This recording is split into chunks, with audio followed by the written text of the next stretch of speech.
Are you ready for liftoff? Don't miss Canada's #1 cannabis conference and trade show, Lift & Co Expo, coming this May the 12th through the 15th to the Metro Toronto Convention Centre. Level up your industry intel at the Lift Cannabis Business Conference, plus connect with movers and shakers from across the cannabis industry and preview new products and services from over 250 exhibitors. Plus, everyone loves Lift & Co Expo's prizes, live music, and more. Visit liftexpo.ca for tickets. That's liftexpo.ca. It's only entertainment.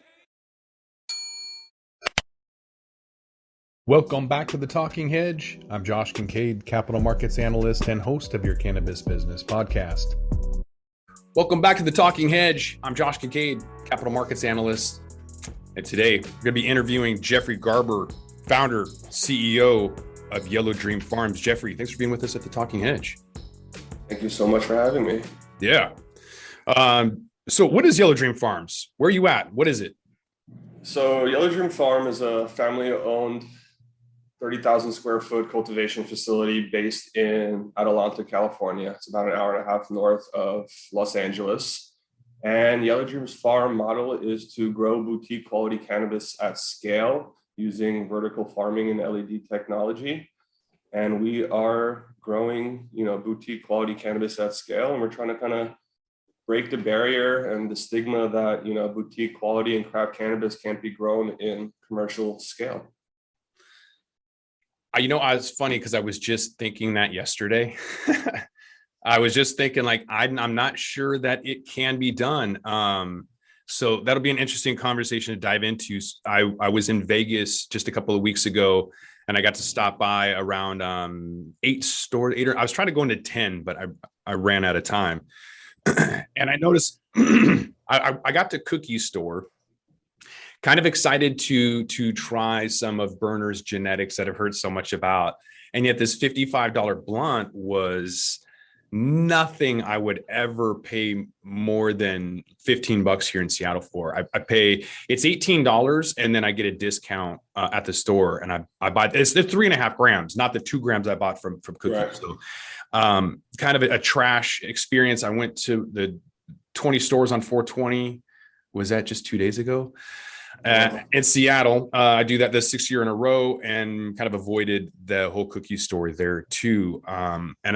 So there's a lot of noise about the genetics coming out of Cookies and these international expansions coming out of California, and this global transition of big cannabis and Berner's whole push of where we've got, the genetics and the consistency. And yet I didn't see it. So I kind of was under the impression that was something that was really important to him. And yet when it came down to it, wasn't quite there. So do you have any opinions about that big brand coming from, your state, going international, claiming the same thing, but not really following through? Listen, I'll never talk badly on Berner and Cookies. They're some of the biggest influences to me personally in the game. But I'm really happy you touched on the price point of their products, and something that I kind of pride myself and my brand on is that I'm really looking to give access to people like yourself and other, cannabis connoisseurs who really love a high-end product, but they don't want to go into a dispensary and drop 50, 80, $90 on an eighth every time they go in. It's unaffordable and it's unsustainable. And at the end of the day, it doesn't really cost, that much at the end. And it always falls, when there's so many middlemen in between, when you're contracting out grows and when you're sourcing genetics and when you're, not distributing for yourself. So there's really just so many different, touch points there that really make it unaffordable to the consumer, as opposed to, growing it yourself and, not licensing out your name to a lot of other cultivators. So, we pride ourselves on really just getting an affordable quality product to the market and keeping it at a sustainable cost. And, hopefully people, value the value of the brand by, smoking an $80 eighth and then smoking a $40 to $50 eighth of GoodGood, and then kind of matching up the potency, matching up the terpene profiles, matching up the actual effect that you get, putting statistics aside, how does this product make you feel? What kind of high are you getting from it? Is it a heady? Is it body high? Is it something that you can smoke again and feel like this is something consistent for you? So that's really kind of where my mission comes in, is to just bring an affordable product to market. And that's kind of why all of my sustainability aspects of Yellow Dream Farm really fall into play. Is, we're LED growing vertical. We have a 1,000 light facility. Our sustainable and eco-friendly practices also not only give back to the environment, but they keep our COGS down. And when you keep your COGS down, and as we all know, California's marketplace is incredibly volatile. People aren't getting these 2,500, 3,000 pounds anymore. The wholesale market is pretty much in the dump. It's oversaturated with a lot of different brands coming to market because of the oversupply of flower in the market. So it's really just become a very, very competitive edge that you need to have. And for me, my competitive edge was to always try to keep my costs down. And that's why I chose to go the route of growing vertical. And, it's been pretty successful. Obviously, there's a lot more hiccups down the way and a lot more learning experiences because it's a newfound style of growing. And it's something that we're very proud that we jumped into. What are the wholesale prices right now, Jeffrey? You mentioned that they're kind of coming down. Where are they at now? Right now, it's mid-April, May. Usually, the outdoor crops start drying out by now. That's obviously a big aspect of why the market is being saturated. Mm-hmm. A lot of depths, a lot of outdoor humboldt grown farms, come in, and that kind of drives the price down. So usually there's always kind of a market trend that happens in the industry where, the price always dips, during Croptober when, all of the northern product starts coming down. So, but, even still then, we've seen prices go as low as, 800 to 1,200 in the indoor market and, 300, 400, 500, in the outdoor light den market. And, when your cost to produce is, between 550 and 800 a pound, there's no profit margin. And then you have $162 tax, on a pound that's cost you $600 to produce. That's an insane number. And now you have over-license, oversupply, and not enough retail outlets in the state of California to even sustain the amount of product that's going into the marketplace. And now, you have farmers who are scrambling, they're dumping product just to get rid of it. They still have the tax liability on their books. So it's just, it's incredibly competitive and it's just, becoming unsustainable for a lot of farmers. And that's why you see a lot of California natives and California farmers, going to states like Florida and more business-friendly environments where they're going to get incentives to come to the state, where they're not going to have power restrictions. You can barely get licensed and powered, even if they'll issue a license. And then all of a sudden you find out, Edison's not going to give you power for 2 years. Now you have farmers paying crazy rent. They're paying licensing fees, they're paying renewal fees, and they can't even grow a pound yet. So, it's just, there's a ton of hiccups in, different types of, legislation that's kind of hurting the California market, I would say. There's been an outcry of, lowering taxes. Somehow it was raised $10 a pound this year. So no one's really understanding where the correlation comes. And we're just, once again, uphill battle constantly in the cannabis industry. And it doesn't seem to be getting any easier for anybody. Yeah, I mean, between fires and robberies and taxes and competition and regulators and everything else, it's a really fun environment, I'm sure. Yeah. But I'm curious how you're able to remain a going concern in that environment. So vertical integrated agriculture, you're growing straight up, right? Is that what you mean? Right. You're not just vertically integrated as a producer, processor, retailer, but you have literally vertical grow. How is that helping you reduce your COGS? So maximizing your square footage is the main aspect of it. So, an average room that isn't double stacked, let's say ours has 162 lights each room of our 7 flower rooms. An average room would be 80 lights for that same 2,000 square feet. So now I have 162 lights. And, with now you have so many breakthroughs with LED tech, only in the last 3 years with LED technology really being utilized in large scale cultivation, mainly because of the spectrum. And now also you have a lot of different automation systems. You have a lot of different irrigation systems. You have environmental control systems that really help you hone in on the microclimates, which is a big aspect. So a lot I think has to do with just, the breakthroughs in technology, the amount of funding that a lot of these big companies are getting from, outside agricultural communities who are coming in and investing into the cannabis industry because they see how lucrative it is. So I think there's a lot of, different software and techs that, we have partnered with, like GrowLink, they do a fantastic job with, fully automation in our facility. This obviously helps with our costs. Expand on that. Through GrowLink. I'd really like to know about the automation and what you're using. I went to Planet 13 in Vegas. They have, just arms and stuff and this huge long line of equipment, and it's not fully automated, but it's a lot of expense. So I'm wondering what you've incorporated to help reduce your cost of goods sold by implementing automation and anything else that you're doing that might be unique or early on to the game for cannabis. What are you doing specifically for automation? So from automation, from our feeding systems to our batch tanks to our full irrigation room is fully automated. None of my fertigation techs have to fill a batch tank. They're just checking the lines, they're checking pH, checking EC, all through a computer or an app system. And then, all of our tanks are being refilled automatically. Obviously, the irrigation, we're not hand feeding anything when you have, 3,000 plants on average per room. And then you have your environmental control where you're really setting and dialing in parameters. So you can really focus in on the microclimates in the vertical system, because obviously when you have ceiling heights of 20 feet as opposed to 10 feet, your dry back on the top tier versus the bottom tier is a little heavier.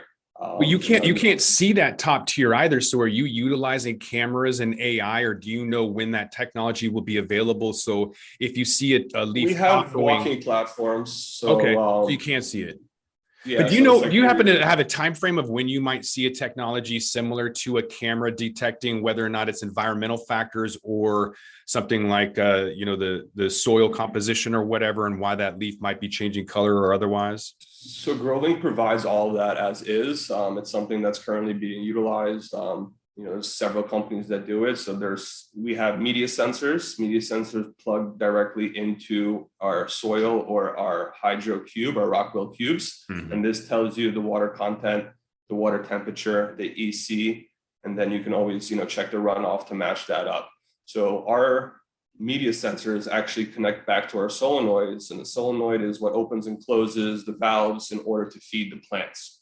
So we can actually manage our dry back. When any plant falls below 25% dry back, we can automatically sensor our solenoid to open up without any of my employees having to micromanage and sit and live on the app and look and see, hey, this plant's drying back, boom, right away. The computer knows, it triggers the fertigation room, and then all of a sudden you're feeding, as opposed to people going into a room, plugging sensors into every one of the plants, checking it. Okay, dry back is at appropriate height.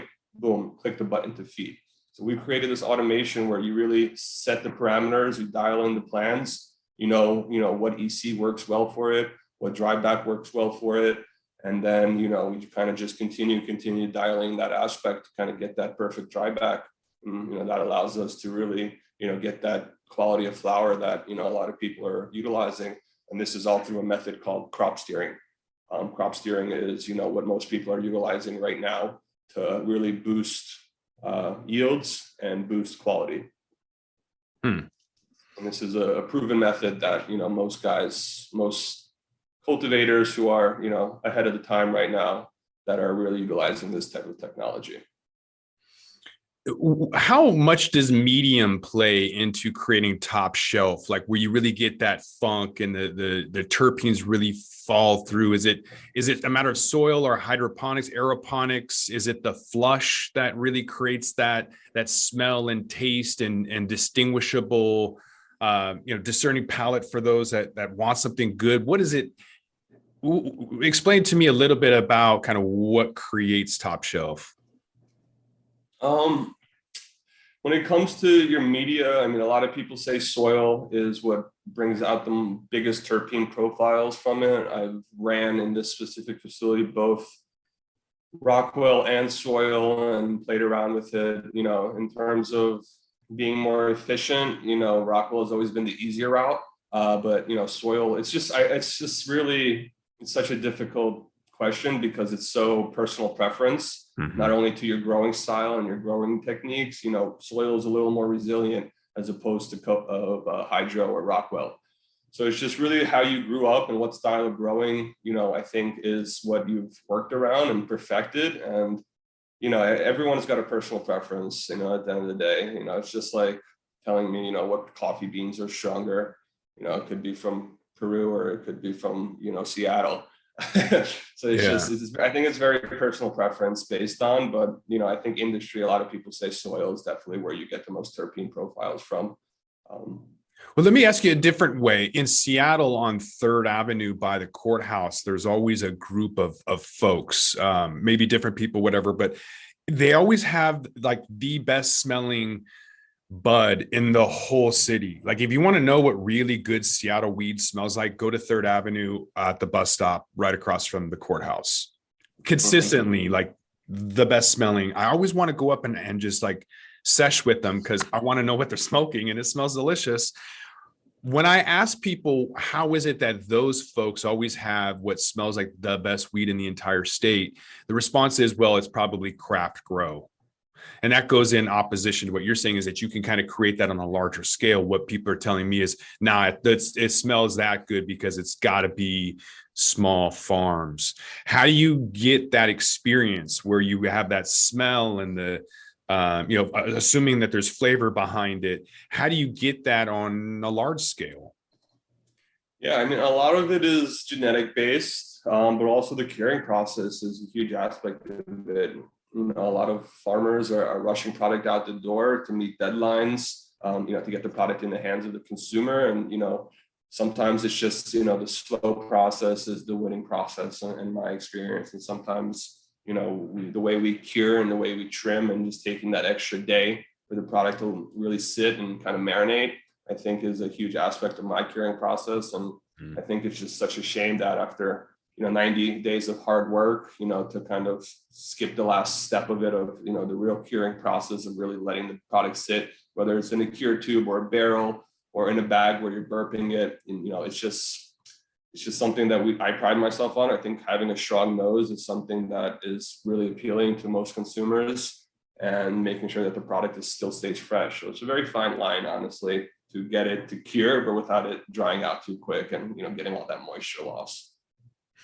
Is there a conspiracy that people are I don't know what the process is called, but keefing it, like getting some of the trichomes and keef off of it in order to sell that as another product, and then that would maybe diminish the smell and flavor and attributes? I think so. I mean, like I said, California is very adamant at very high THC testing. I don't know why the consumers are going crazy on very high THC testing product, as opposed to aesthetics or quality or nose or effect. As a consumer, high THC testing is not like something that I ever look for. I'm more of, a genetic guy. I'm more of an aesthetic guy. I'm more of a flavor profile guy, and as well as what kind of effect, you can get on it. I'm an active user. So for me, I don't like to get blitzed. I like to just, get that little maintenance high going and really be productive. But it's just, I don't know. It's very complicated. I think cannabis consumers are probably one of the hardest consumers to understand, and their consumer behavior is like very tough to really pinpoint. I think they just love authenticity, and they love, a real product and someone that's going to give you that consistent product day in and day out. And I think that's really important. A lot of people are asking for a highest THC at the lowest price point, and they don't understand how terpenes are the actual direction there. So I think the majority of people everywhere are in the same boat. But talking about consistency, Blue Dream is interesting because that was a strain that everybody really liked because of that kind of, early on that had a euphoric, energetic, uplifting experience. And now that phenotype, I even saw an indica Blue Dream. So people are just taking it and crossing it and changing it. I'm curious, like when you're talking about consistency and developing something that people can go after time and time again, how do you do that? Because the F1, like once you start with that, isn't it all downhill from there? I mean, if somebody wants like a Acapulco Gold or White Widow or some old school, how do you keep that consistent when you call it medicine, or when you want the same thing over, and I want my Coca-Cola, I don't drink Coca-Cola, but if you want your same thing over and over again, how do you do that? It's very tough, especially in the cannabis industry, because, growers, run after run, you can have the same strain, same lineage, same genetic, and it just from one room to another room, it looks completely different. And the way you do that is just really dialing in your feeding and dialing in your environment and knowing that like perfect point where you get that perfect run and where the product looks consistently the same. And it takes just, a lot of data. You just run after run to analyze this information, to how to get that whole room to look consistently with the same testing, same terpene profile, same cure.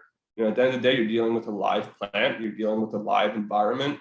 Accidents happen, hiccups happen, dehues go out, ACs go out, lines get clogged. So there's always something that you're dealing with. And, it's just being able to pivot on the dime, and, preventative maintenance, I think, is a huge aspect of cannabis. And being, being in cultivation is just, knowing at any point something can happen. So how do you pivot? How do you counteract? And just, continue, rolling with the punches, as a lot of people say. Mm-hmm. In terms of reducing your cost of goods sold and keeping up with, premium cannabis, how important is it to have distribution? There's a lot of athletes coming out with brands, whether it's CBD or THC, and it doesn't really seem to matter. Willie Nelson had to leave Washington State. Nobody cares. And I don't think people care about Burner either. They care about cookies. That's my opinion. How important is it though for distribution? Because you can have your athletic brand, and your spokesperson, but if there's not a solid distribution, you're not really going to get any sales. In the fifth largest economy in the world, being California, how important is it for you to have a solid distribution channel? So we self-distribute all our products internally. We have our own sales team, so we don't use any third-party distributions. But distribution is obviously one of the most important aspects of it. If people don't know your product, if people can't get access to your product, what good is it as having a top tier, product? Mm-hmm. So, distribution is everything, sales and marketing. And I think, one of the most important aspects is having your cultivation team and your sales team and your operational team all kind of come in and understand where the market is going, understand the trends in the industry, so we can consistently not skip a step. Because, this industry is just like fashion. What's hot today isn't going to be hot tomorrow. And you always kind of have to continue working with what trends are hot, whether it's OGs or gelatos or Blue Dreams or now sativas, so there's just so many different trends in the marketplace that you really need to stay ahead of. And your sales team needs to really, coordinate that with your cultivation team, making sure you're putting the right products out into the market and putting those products out in the right time of year. Like I said, there's trends in every industry, and cannabis is no different. What people want to smoke during the summer isn't exactly what they want to smoke during the winter. And when you can understand those trends and provide products to your retailers around that, then all of a sudden people kind of have a triggering, feeling, it's summertime, let me go get some of this GoodGood, or, wintertime, I'm staying home, let me get some of this kind of GoodGood. And I think these kind of interactions with the products, allows people to really gain that kind of brand loyalty where they're, connecting GoodGood with a part of their life. Mm-hmm. What are some other trends coming out of California? Because we typically see California leading the trends. It hits, sure, Denver maybe 6 months later, and a few months after that, it hits the Northwest here. So you guys are always leading the trends. What are you kind of seeing right now as trend setting? From a strains, or just anything in the industry, anything in general? I think just really exotic looking flower, something new, something fresh, something with, purple aspects to it. Anything with a purple color really usually sells well. Mm-hmm. And I think just getting something that's not oversaturated in the market, and creating a trend behind it, I think with the right marketing. Burner does it himself, better than anyone out there. Whatever he puts in the market, people buy and people love. Mm. And it's usually of the highest quality flower, but he creates a really good marketing campaign behind it. And he's always putting new products in the market, and he's always, collaborating with, some of the best breeders in the country. And, people now understand that, it's a very competitive edge, and good flower doesn't sell itself anymore. You really have to have, like you mentioned, whether it's a celebrity or, just a good marketing team and a good sales team who's really going to describe and sell your product appropriately to, whoever your demographic is. I think is like one of the most important aspects. Even in the retailers, these guys will take your products, but they're not going to push your product unless, you really hook up the bud tenders or really give them something that they can stand behind. And really, I think buy-in is a huge aspect of where the trend's in. If you can get the consumer to buy into your brand and into your products, and then them trust your opinion on what you think is good in the marketplace, that's how you create the trends, is getting that loyalty, getting that buy-in. And then all of a sudden people say, whatever, GoodGood's always putting in that fire. So when I release that new strain, they're already going to have, the motivation to go out and buy it, because they know that, everything else that I put out has been consistent and quality, and most importantly, affordable. Mm-hmm. Are you worried at all about direct sales, or have you been taking advantage of that in California? What do you mean direct sales? Direct to consumer, bypassing the retail market. No, I think so. One of our biggest end goals is direct to consumer through delivery, and so that's really where we see ourselves expanding the most. Is we are creating a delivery platform where we're going to be delivering direct to consumer straight from our distribution and a couple other distribution hubs that we have across the state. So I think it's a huge aspect. I think the instant needs category, not just in cannabis, but in foods and Postmates and Uber Eats and GoPuffs. These are some of the biggest tech companies in the world, and they're all fall in the instant needs category. And with obviously COVID in the past 2 years, people want to have everything delivered to their doors. Not everyone wants to go out, and now you have different AR and NFT experiences where you can get directly from your phone or computer that really kind of create that engagement with the consumer. So I think it's going to be a huge aspect of the cannabis industry.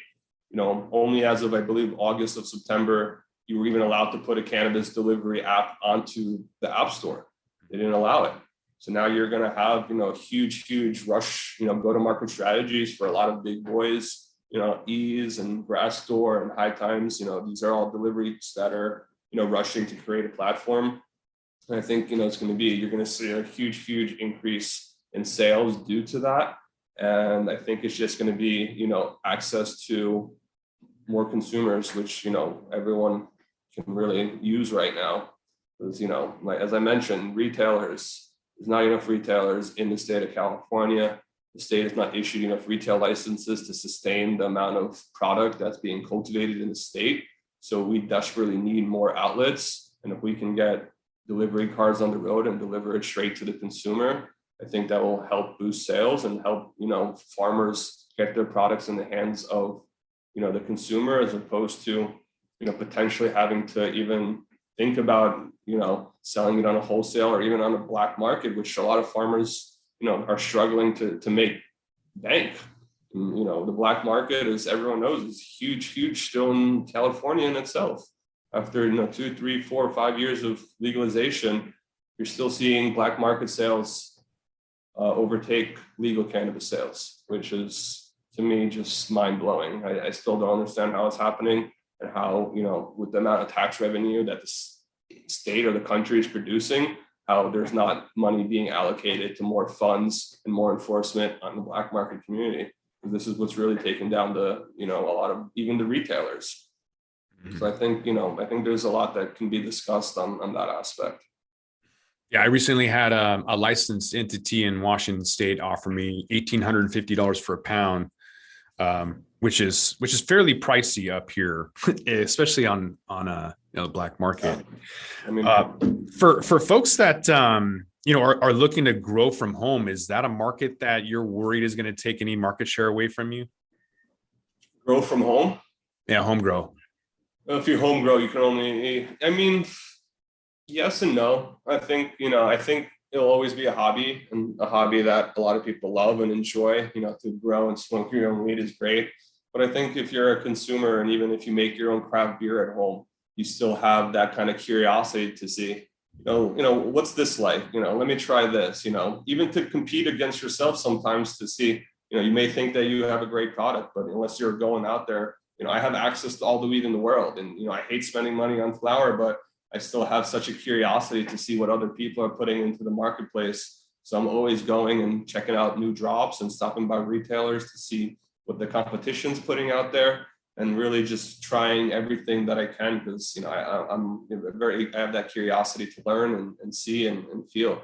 So I think a lot of avid consumers have that same curiosity. Do you have any advice for people growing from home on how to cure? I mean, it seems like that's kind of the secret sauce almost, to bring out some of the flavor and taste and funk. What kind of advice do you have on curing? It's just, don't bag it up when it's too wet and then burp it. You have to really open and close those bags, allow fresh oxygen to come in, get the old oxygen to come out, and just step and repeat. That's what I do.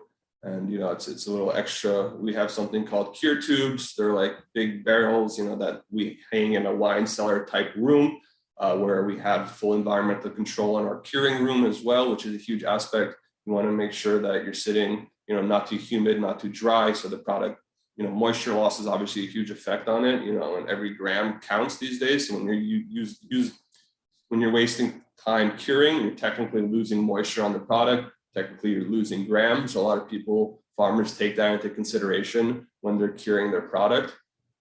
So that's, it's just, everyone really has their own mindset, and, sometimes you can change it, but, at the end of the day, I think curing is probably one of the most important aspects, and the flush, of course. You can't do one without the other. Yeah. Do you think people are going to be into business integrated agriculture, where you walk in and it helps to reduce some of the CO2 and the need for AC? Also, you might be able to have a wall of herbs or whatever. Are you kind of seeing that trend? Or I'm just curious about the connection between vertically integrated agriculture and business integrated agriculture, where businesses are going to use regular plants within their facilities as well. Do you kind of see any correlation at all, or am I off on a limb? What do you mean, like other agriculturers using vertical farming? Yeah, I'm curious if this is going to catch on, because I've been talking about vertical integrated agriculture on my podcast for like 4 years, and I'm curious if this is finally going to be this next stage where we're going to walk into a business and they're going to use a plant wall to reduce their AC, or maybe a restaurant is going to have a plant wall for a herb garden. Do you think that businesses are going to integrate agriculture, in like a bank or anything? Do you kind of see this trend catching on? I mean, I think vertical farming is, if anything, I think cannabis took this trend from, let's say, like lettuce farmers or other agricultural communities. Farm to table, it's a huge thing. Everyone wants, their food farm to table these days, especially in California. They want to grow it in gardens, and they want to grow them locally, and they want to, help the community sustain itself. And I think a lot of that has to do with vertical farming, is when, you don't need hundreds of acres to grow lettuce or to grow corn. And now you can grow lettuce indoors through LED technology. And you go to these lettuce farms that I've personally been to, one's in, I believe, New Jersey, and they source half of Manhattan through a vertical lettuce farm in New Jersey. And they're able to keep costs down. They keep their delivery costs down because they're not shipping products. And the supermarkets and the local, farmers markets are all now getting high quality, fresh products to their marketplace, without having to go through all these deliveries. And that's why, vertical farming is great, because you can utilize efficiencies, but you can also utilize less square footage and have the same output. So you're not only saving on rent, you're saving on, because most farmers were growing this way. So now 30,000 square feet, you need 60,000 square feet, as opposed to doing stack on top of stack. I've already had the ceiling height that I'm not utilizing, like in New York City, like almost air rights, So I think it's something that people weren't utilizing because the tech was not available to the community. And now that the technology is available, and more so continuously being invested in, that farmers are now understanding, I didn't have the tech to grow this way, and that's why it wasn't successful. But now, we're pushing the envelope a little further. And like I said, a lot of outside investment are coming from a lot of different tech companies, a lot of different agricultural communities, and they're investing in cannabis, just like during the gold rush. The guy, with the shovel was the one making all the money.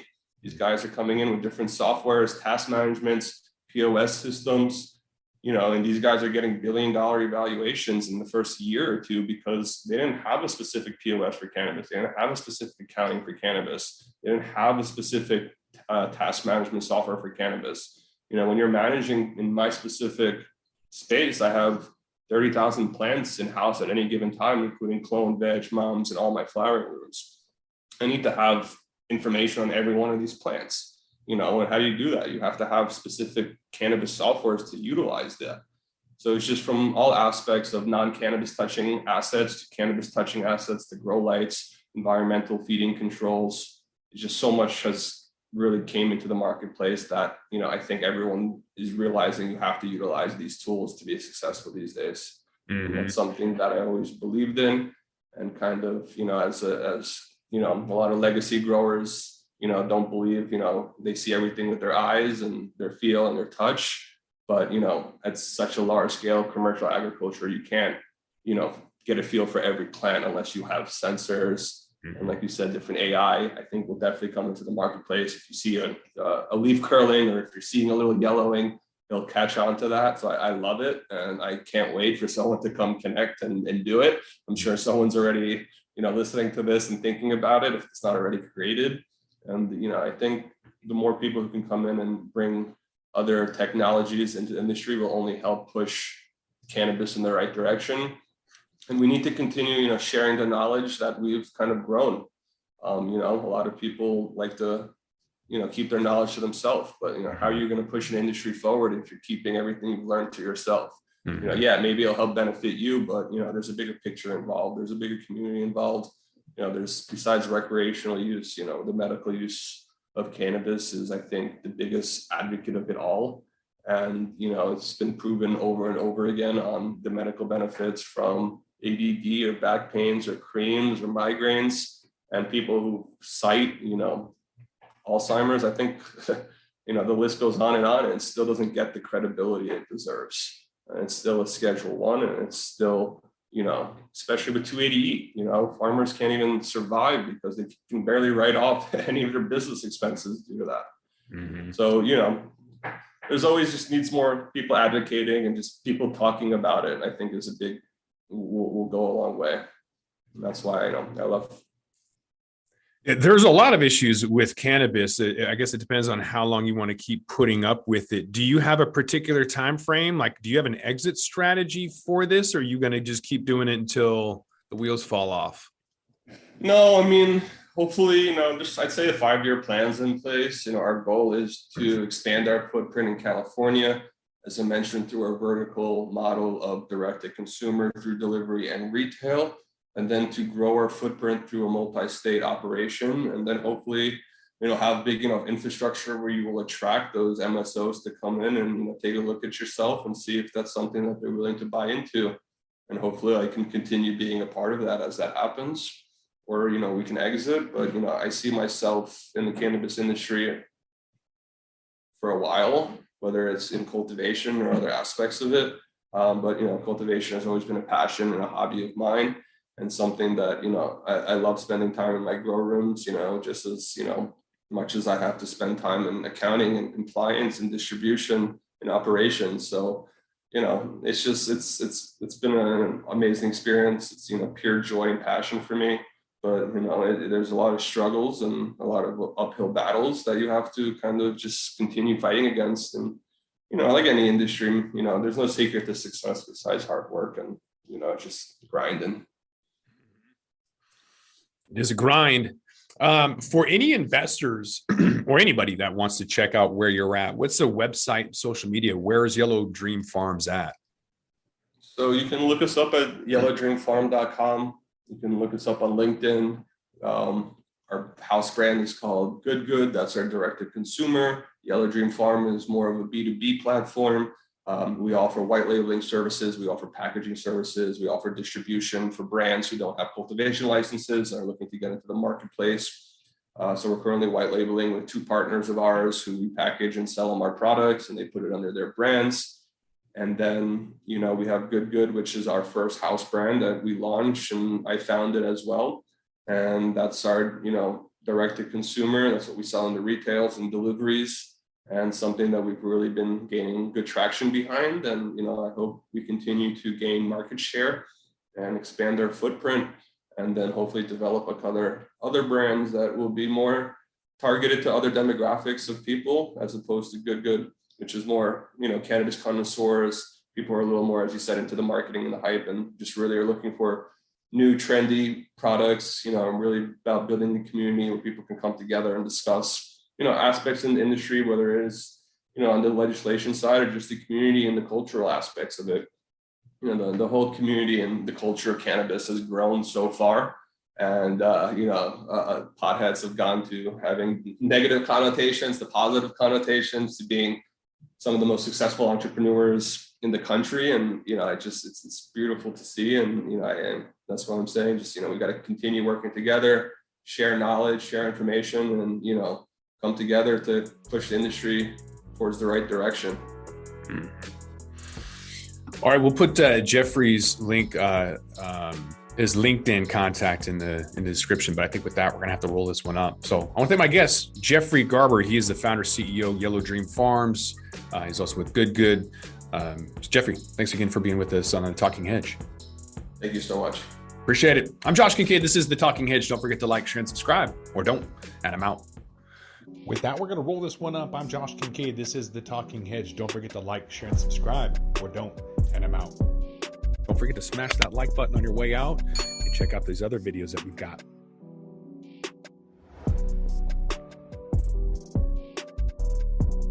Hi, y'all. I'm Jo, host of Casually Baked, the podcast.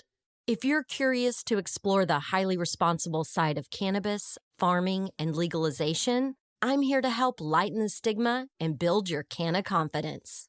Download episodes now of Casually Baked, the podcast, wherever you listen to podcasts. And journey with me through the evolving cannabis culture and discover how and why people like you are adding cannabis to their wellness toolkit. It's time to get casually baked.